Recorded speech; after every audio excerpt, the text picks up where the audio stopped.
یہی چشم بھر میری حسرتیں، یہی رت جگے ہیں عزیز تر، لب دجلہ تشنا رہا کبھی، سر راہ لٹتا رہا کبھی، وہی سانحے ہے معتبر، وہی قافلے ہیں عزیز تر، جو ہے گردش ماہ و سال کی، ہے گواہ بھی میرے حال کی، یہی دائرے میرے آشنا، یہی آئینے ہیں عزیز تر۔ چین کے شہر بیجنگ میں اس وقت دن کے 12 کا وقت تھا۔ آج اس کی دن کی ڈیوٹی تھی۔ ابھی دوپہر کے کھانے کا وقفہ ہونے پر وہ اپنا بیگ کندھے پر ڈالے سرکاری ہسپتال کے کیفیٹیریا میں داخل ہوئی۔ گہرے گلابی رنگ کے کاٹن کا بیگی سا ٹراؤزر اور اسی کی ہم رنگ شرٹ سبھی ڈاکٹروں کا ایک سا لباس تھا۔ اس نے سفید سکارف لیا ہوا تھا۔ کندھے کے قریب لٹکتے بیج پر اس کا نام درج تھا۔ لمبے کیو میں کھڑے ہو کر اپنی باری آنے پر سینڈوچ کے ساتھ کافی اور جوس کی بوتل لے کر کونے میں پڑی خالی میز کی جانب بڑھ گئی۔ ہال کی جانب اس کی پشت تھی۔ کھڑکی سے باہر رواں دواں زندگی کو دیکھتے ہوئے اس نے اپنا سینڈوچ اور جوس ختم کیا۔ کپ ہاتھوں میں تھامے میز کی سطح پر کوہنیاں ٹکا کر ہلکے ہلکے سے سپ لے رہی تھی۔ یہاں اس نے گرمی کا موسم گزارا تھا۔ اب رات کو ہلکی ہلکی ٹھنڈ ہو جاتی تھی، پر دن میں ابھی بھی رش والی جگہوں پر حبس ہوتا تھا۔ السلام علیکم بیوٹیفل، گرم جوش آواز میں سلامتی بھیجی گئی، اور جس کی جانب سے بھیجی گئی وہ میز پر ایک کافی اور ڈونٹس رکھ کر زالے کے بالکل سامنے موجود سیٹ سنبھال چکا تھا۔ منہ کو کپ لے کر جاتا ہاتھ 2 پل کو راہ میں ساکت ہوا، پھر واپس جھک گیا۔ نظریں ابھی تک سامنے نظر آنے والے چہرے پر جمی تھی۔ زالے کے تصور میں وہ پل گھوم گئے جب اس نے پہلی دفعہ اس انسان کو دیکھا تھا۔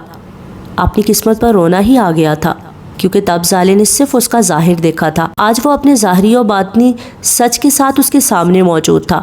آج نہ سامنے 2 دانت باہر جھانک رہے تھے، نہ ہی داڑھی مونچھیں موجود تھی۔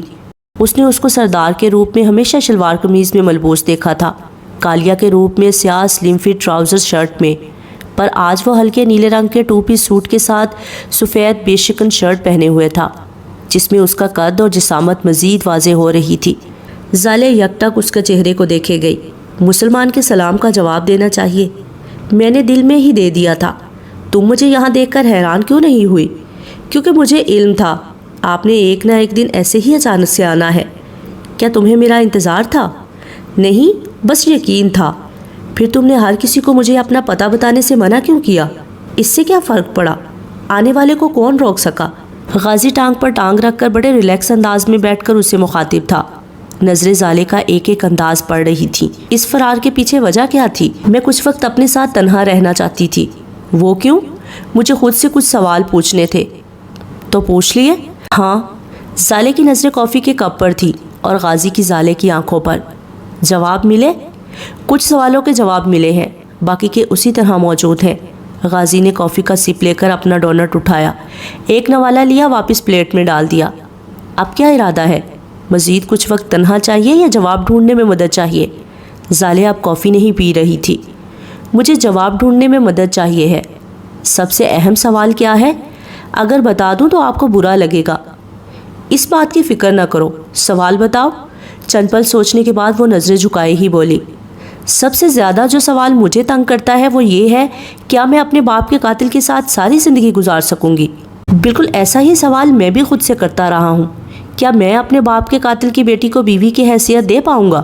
غازی کے فوری جواب نے زالے کو جتایا کہ وہ ہر قسم کے سوال کے لیے تیار ہے۔ زالے کو وہاں آکسیجن کی کمی ہوتی ہوئی محسوس ہوئی۔ تو کیا آپ کو اپنے سوال کا جواب مل گیا؟ اس نے ایک اور سپ لیا اور گہری سانس خارج کرتے ہوئے بولا، زالے بات پتہ کیا ہے؟ جہاں محبت نہ ہو وہاں ساری عمر سوال در سوال حائل رہتے ہیں، اور جہاں محبت ہو جائے وہاں بڑے سے بڑے سوال کا جواب نکل آتا ہے۔ جیسے میں نے خود کو سمجھایا، میرے باپ کا قاتل زالے کا باپ ہے، زالے نہیں، زالے بے قصور ہے۔ مگر میں تو ایسا بھی نہیں سوچ سکتی ہوں، کیونکہ میرے باپ کا قتل آپ نے ہی کیا ہے، اس لیے آپ بے قصور نہیں ہیں۔ ہاں میں مانتا ہوں، اور یقین مانو میں یہ بھی نہیں کہوں گا کہ تب میری عمر چھوٹی تھی، میں جذباتی انسان تھا اور یہ اور وہ۔ میں بالکل بھی اپنی صفائی نہیں دوں گا۔ جب میں نے ٹریگر دبایا میں ایک بچہ نہیں، ایک بوڑھا انسان تھا۔ بوڑھا انسان جذباتی نہیں ہوتا ہے، بلکہ اس کے فیصلے اس کے عمر بھر کے تجربے کی بنیاد پر ہوتے ہیں۔ اگر آج کوئی تمہیں نقصان پہنچاتا ہے تو میں آنکھ کے بدلے آنکھ، کان کے بدلے کان اور جان کے بدلے جان ہی لوں گا، جس کی اجازت مجھے میرا دین دیتا ہے۔ اگر یہ بات ہے غازان صاحب، تو کیا مجھے بھی پھر اپنے باپ کے قاتل کے سینے میں گولی اتارنے کی اجازت ہے؟ غازی نے مسکراتی آنکھوں سے اس کو دیکھا۔ میں اس وقت بالکل نہتا ہوں اور تمہارے ہاتھ بالکل نہیں روکوں گا، جیسے چاہے بدلہ لے لو، گولی مار کر یا دل توڑ کر۔ آپ کے اور میرے درمیان دل نہیں آ سکتا ہے۔ ہاں میں بھی یہی سمجھتا تھا، پر غلط سمجھتا تھا۔ تمہارے اور میرے درمیان دل آ سکتا نہیں بلکہ آ چکا ہے، اور اگر آپ کے اور میرے درمیان دل آ سکتا ہے تو ان دو لوگوں کو کیوں صرف اس لیے مار دیا گیا کہ ان کو ایک دوسرے سے محبت تھی؟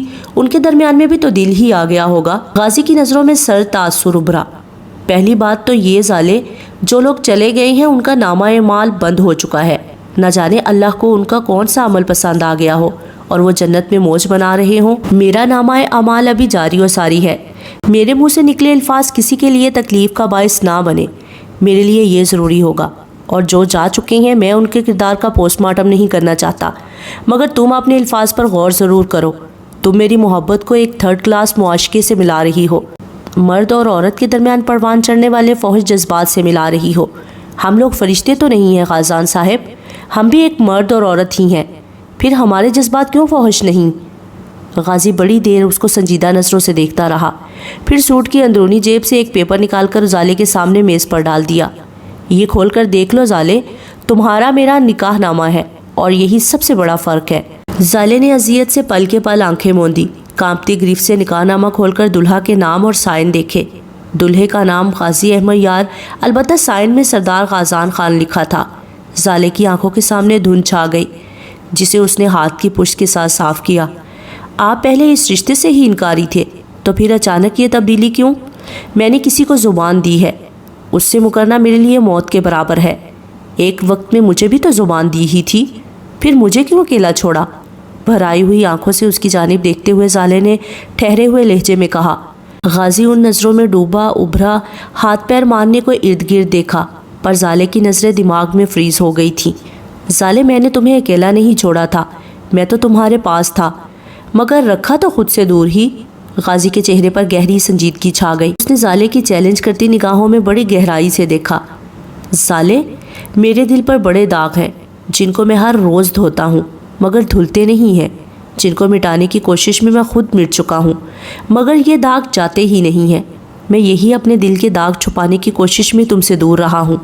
میرے ساتھ کے بدلے میں تمہیں میرا ماضی ہی نظر انداز نہیں کرنا پڑے گا، بلکہ میرے حال کے ساتھ بھی سمجھوتا کرنا پڑے گا۔ میں ایک باغی انسان ہوں زالے، جس کو اس کے اپنوں کی محبت نے باندھ رکھا ہے۔ میں ایک وحشی جانور ہوں، میرے ساتھ زندگی گزارنا آسان نہیں ہوگا۔ ہو سکتا ہے میں مہینوں تمہیں اپنی شکل نہ دکھاؤں، میں وہ 9 سے 5 کی نوکری کرنے والا بہترین شوہر کبھی نہیں بن سکوں گا جس کو جاتے وقت تم یہ پوچھو سنے آج رات کو کیا بنانا ہے، اور وہ اپنی پسند بتا کر نکلے، واپسی پر بچوں کو اسکول سے لے کر آتا ہوا آئے۔ اس نکاح نامے پر ابھی تک تمہارے سائن ہونا باقی ہیں، اور میں چاہتا ہوں کہ تم اچھی طرح سوچ بچار کر کے فیصلہ کرو۔ فیصلہ کرنے سے پہلے اگر میں مطالبہ کرنا چاہوں تو تمہارا حق ہے، تم مطالبہ کرو، اگر میرے اختیار میں ہوا تو پورا کر دوں گا۔ اگر میں کہوں کہ آپ اپنا کام چھوڑ دیں، سوچے بغیر ہی بتا سکتا ہوں یہ ناممکن ہے۔ اور کچھ، ولی ماموں کو کھونے کے بعد میں مزید کسی کو کھونا نہیں چاہتی ہوں۔ موت انسان کے اختیار کی بات ہوتی تو زالے کوئی بھی نہ مرتا۔ ولی بھائی جیسا خوش نصیب میں نہیں ہوں، وہ تو اللہ کے نیک بندے تھے، اللہ نے ان کو شہادت کا مرتبہ دیا۔ آپ کی زندگی میں ولی ماموں کی کیا جگہ ہے؟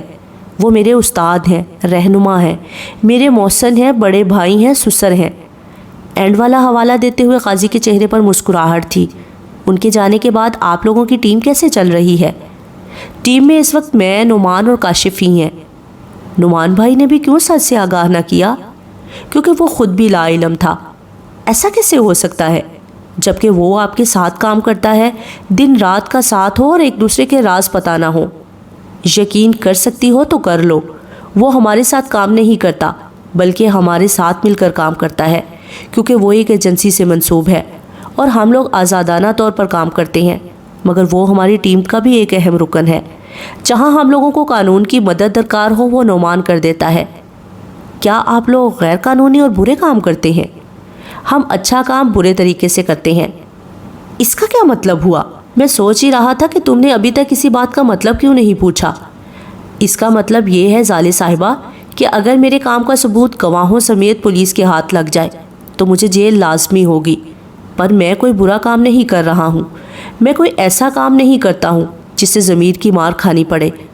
اب تک کتنے لوگوں کی جان لے لی ہے؟ تم اس سوال کا جواب نہیں چاہتی ہو؟ آگے پوچھو۔ میں اس سوال کا جواب چاہتی ہوں۔ اگر بتا دوں گا تو راتوں کو سو نہیں پاؤ گی، مگر یہ یقین رکھو کہ میں نے آج تک ناحق کسی کی جان نہیں لی۔ آپ یہ نہیں کہہ سکتے، کیونکہ جس کو بھی مارا ہو وہ کسی نہ کسی کا باپ، ماں، بہن، بھائی تو ہوگا ہی نا۔ آپ کی نظر میں میرے والد قصوروار تھے، مگر میں تو بے قصور تھی۔ جو آپ نے خود مانا ہے تو پھر مجھے کیوں یتیم کیا؟ اگر تمہارے باپ کو تمہارا اتنا خیال تھا یا کسی بھی رشتے کا خیال تھا تو اس نے ایک غلط راستہ کیوں چنا؟ چلے میرا باپ تو آپ کا دشمن تھا، کیا اپنی ماں کو مارنے پر بھی کبھی دکھ یا پچھتاوا نہیں ہوا؟ غازی نے گہرا سانس لیا۔ اگر احمد یار خان کے بیٹے سے پوچھو گی تو اس کا جواب ہے نہیں، نہ مجھے دکھ ہے نہ ہی پچھتاوا۔ اور اگر ساحرہ کے بیٹے سے پوچھو گی تو ہاں مجھے دکھ ہے، مجھے بہت دکھ ہے۔ میں سوچتا ہوں کاش میری ماں ایک مضبوط عورت ہوتی، میرے باپ سے چاہے محبت نہ کرتی پر اس کی وفادار ضرور ہوتی۔ یار ہم لوگ کسی کمپنی سے کانٹریکٹ سائن کریں یا کوئی ایپ ڈاؤن لوڈ کر رہے ہوں، پہلے وہ لوگ یہ پوچھتے ہیں کہ کیا آپ ہماری ٹرمز اینڈ کنڈیشنز کو مانتے ہیں۔ گوگل اکاؤنٹ ہی بنانا ہو، وہ لمبی لسٹ اپنی پالیسی کی دکھاتے ہیں اور پوچھتے ہیں کیا تم مانتے ہو ہماری پالیسی کی خلاف ورزی نہیں کرو گے؟ اگر آپ ہاں میں جواب دو تب وہ آپ کا اکاؤنٹ پاس کرتے ہیں۔ تو یار کیا شادی کی کوئی پالیسی نہیں ہے؟ اگر اس رشتے کا احترام ہی نہیں کرنا تو شادی نہ کرو، خاص کر عورت کو کم از کم مخلص تو ہونا چاہیے۔ آپ یہ کہنا چاہ رہے ہیں مرد اگر بیوی کے ساتھ مخلص نہیں بھی تب بھی بیوی کو اس کا وفادار رہنا چاہیے؟ بالکل ایسا ہی ہے، مرد گھر کا ایمبیسڈر نہیں ہوتا۔ نظر ایسے ہی آتا ہے جیسے کسی بھی خاندان کا اصل چہرہ مہرہ مرد ہوتا ہے، مگر حقیقت میں ایسا نہیں ہے۔ عورت کو مرد سے بہت آگے کا مقام حاصل ہے۔ عورت مرد سے زیادہ معتبر ہستی ہے۔ عورت گھر کی، خاندان کی ایمبیسڈر ہے، بنیاد ہوتی ہے۔ اس لیے جب آپ کی بہن، بیٹی، بیوی یا بہو گھر کی دہلیز کسی غلط کام کے لیے پار کرتی ہے تو اس کا رد عمل زیادہ سامنے آتا ہے۔ مرد تو ہے ہی بے صبرا، خود پسند، وہ کہیں منہ مار بھی آئے تب بھی باہر کی عورت کو کبھی وہ عزت نہیں دیتا جو اس کی گھر کی خواتین کو حاصل ہو۔ زالے نے اس کو درمیان میں ٹوک دیا۔ ایسا نہیں ہے، میرا باپ ہر عورت کی عزت کرتا تھا سوائے میری ماں کے۔ انہوں نے باہر کی ایک عورت کو پانے کے لیے میری ماں پر کیچڑ پھینکا تو مرد کہاں سے رعایت کے قابل ہے؟ وہ بھی اتنا ہی قصوروار ہے جتنی ایک عورت۔ ان دونوں کی وجہ سے 4 خاندان تباہ ہو گئے۔ کاش میری ماں کی شادی آپ کے والد جیسے انسان سے ہوئی ہوتی یا انہی سے ہو جاتی تو یہ سب خون خرابہ نہ ہوتا، بلکہ دونوں آئیڈیل لوگ ہوتے، ان کا گھر ایک جنت ہوتا۔ غازی کے چہرے سے ٹینشن دھیرے سے غائب ہو گئی، ہونٹوں پر مسکراہٹ دوڑ گئی۔ کم مون سالے، کیا کہہ رہی ہو؟ ٹھیک کہہ رہی ہوں، جو محبت کرنے والے ہوں ان کو محبت کرنے والے ہی ملنے چاہیے۔ اس کا مطلب ہے اگر میں اپنے والد کی کاپی ہوا اور تم اپنی والدہ کی تو ہمارا گھر بھی جنت ہوگا۔ زالے کی سانس سینے میں اٹک گئی، وہ اسے بڑے غور سے دیکھ رہا تھا۔ سالے نے اپنا گلا صاف کیا۔ آپ کے ساتھ مجھے گھر بنانا ہے یا نہیں اس کے بارے میں نے ابھی فیصلہ نہیں کیا ہے۔ کب تک فیصلہ ہونے کا امکان ہے؟ کچھ کہہ نہیں سکتی ہوں۔ چلو ٹھیک ہے، جب فیصلہ کر لو تو فون کر کے بتا دینا، میں لینے آ جاؤں گا۔ ابھی میں چلتا ہوں۔ وہ اپنی جگہ سے اٹھا اور وہاں سے چلا گیا۔ زالے نے قدموں کی آواز دور ہوتی سنی پر مڑ کر نہیں دیکھ سکی۔ بے یقینی سے آنکھوں میں آنسو ہی آ گئے۔ سر جھکا کر آنسو صاف کرنے میں مصروف تھی جب آواز اپنے پہلو سے آئی۔ اب رونا کس بات پر آ رہا ہے؟ کوئی ایسے بھی کرتا ہے؟ اتنی دور سے لینے آئے اور ایک دفعہ بھی یہ نہیں کہا کہ زالے میں تمہیں لینے آیا ہوں، اب تمہیں مزید یہاں اکیلا رہنے نہیں دوں گا، تم میری ہو اور تمہیں میرے ساتھ ہی رہنا ہوگا۔ ایسا کچھ بھی نہیں کہا اور اٹھ کر چل دیے۔ اس سے اچھا تھا کہ آتے ہی نہ۔ دونوں کے کندھے مس ہو رہے تھے۔ غازی کا چہرہ دروازے کی جانب تھا، زالے کا کھڑکی کی جانب۔ وہ ہلکا سا اس کی طرف جھکا، نظریں سامنے آتے جاتے لوگوں پر رکی تھی۔ اب کیا مجھے یہ سب بولنا پڑے گا تبھی میرے ساتھ چلو گی؟ سب کچھ نہ صحیح کچھ تو کہہ سکتے تھے نا؟ کم از کم اتنا ہی کہہ دیں، زالے آج کے بعد کوئی بندہ نہیں ماروں گا۔ اب تم اتنی مہنگی نہ پڑو۔ زالے کے لبوں پر مسکراہٹ دوڑ گئی جسے غازی نہ دیکھ سکا۔ اس نے اپنا سر جھکا کر زالے کے کندھے پر رکھا اور کان کے قریب سرگوشی کی۔ زالے، میں چاہتا ہوں تم میرے ساتھ گھر چلو، پلیز چلو گی؟ زالے نے ہونٹ دانتوں میں دبا کر ہلکا سا سر موڑا۔ دونوں نے ایک دوسرے کی جانب دیکھا۔ زالے نے سر دھیرے سے اس بات میں ہلا دیا۔ شکر ہے یار اس کا مطلب ہے اب میں زینی کا بیٹا دیکھ سکوں گا؟ کیا مطلب؟ اس کا بیٹا 5 دن کا ہو گیا ہے پر وہ مجھے دیکھنے نہیں دیتی ہے۔ اس کا کہنا ہے جب تک زالے یعنی تم میرے ساتھ نہیں آؤ گے وہ اپنا بیٹا نہیں دکھائے گی۔ صدمے سے زالے کا منہ کھلا کا کھلا رہ گیا، پوری کی پوری غازی کی جانب گھومی۔ آپ کا مطلب ہے آپ مجھے اس لیے لینے آئے تاکہ اپنا بھانجا دیکھ سکیں؟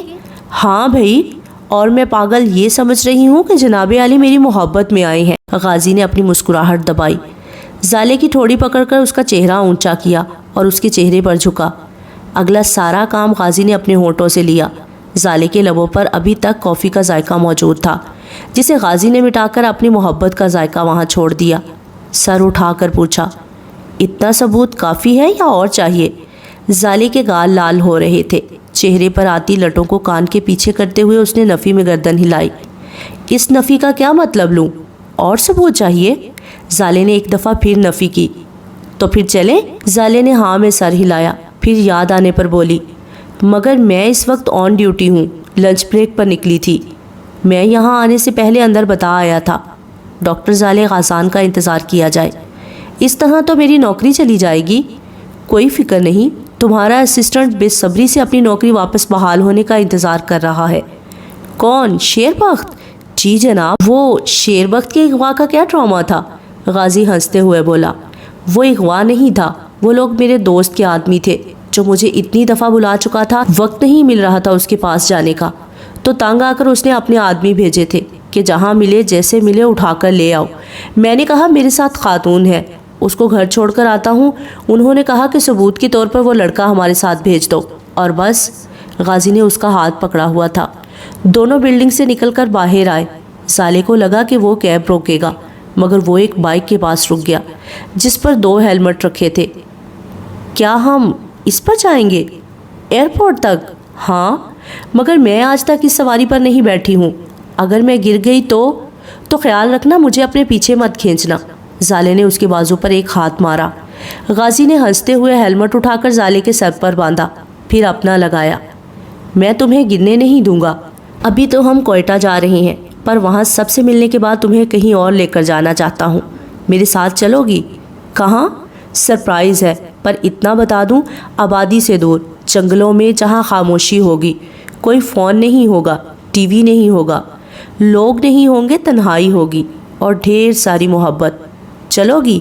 زالے اس کے دیکھنے کے انداز پر شرما رہی تھی۔ اس کے کندھے میں منہ چھپاتے ہوئے اس بات میں سر ہلایا۔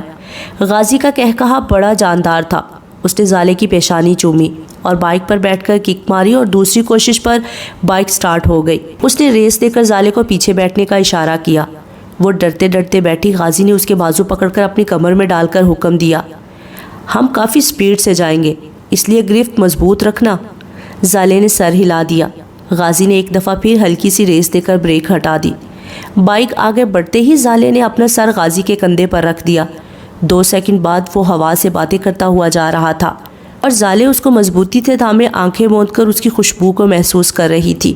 زندگی انسان کو تب ہی مزہ دیتی ہے جب انسان اس زندگی کو مکمل اللہ پر خود سپردگی کے ساتھ گزارے۔ جو مل گیا اس پر شکر ہو، جو نہ مل سکا اس کا گلہ نہ کرے۔ ان دونوں کا ایک دوسرے کے بارے میں یقین تھا، دونوں ایک دوسرے کے دل کے داغوں سے واقف تھے، دونوں شکوہ نہیں شکر کرنے والے تھے۔